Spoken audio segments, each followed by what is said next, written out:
ওসমান গনি নবীকে যা বলছে, ইয়া রাসূলুল্লাহ, এত ধনী এত সম্পদ খালি বাড়তেই আছে, সম্পদ কমে না কেন নবী? ওসমান গনি বলছে, হুজুর সম্পদ কমার দরকার।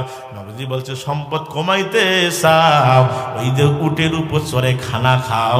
নবীজি জানে যদি ওসমান গনি উটের উপরে খানা খায়, উপর থেকে যে ভাতটা মাটিতে পড়ে যাবে, ওসমান গনি করে খাবে না। তার মানে ওসমান গনি ধীরে ধীরে তার সম্পদ ক্ষয় হইতে শুরু করবে, সম্পদ কমে যাবে। কিন্তু ওসমান গনি নবীজির সুন্নতটাতে এত জিন্দা করেছে মুসলমান। ওসমান গনি উটের উপর চড়ে খানা খায়, যখন উপর থেকে একটা খানা পড়ে যায়, আবার নিচে নেমে ওই ভাতটাকে ধুয়ে খেয়ে নেয়। সুবহানাল্লাহ বলে। এইভাবে খাইতে থাকে। নবীজিকে বলছি, ইয়া রাসূলুল্লাহ, সম্পদ বাড়তেই আছে, কমে না।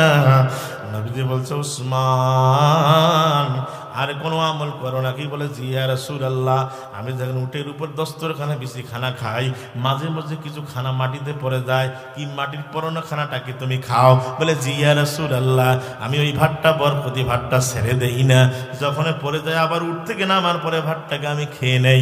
নবীজি বলছে, ওসমান, এই যে কুরানো ভাতটা তুলি খাওয়ার কারণে আমার আল্লাহ এত সম্পদ দিয়েছে, এই জন্য আরবের ভিতরে তুমি ধনী।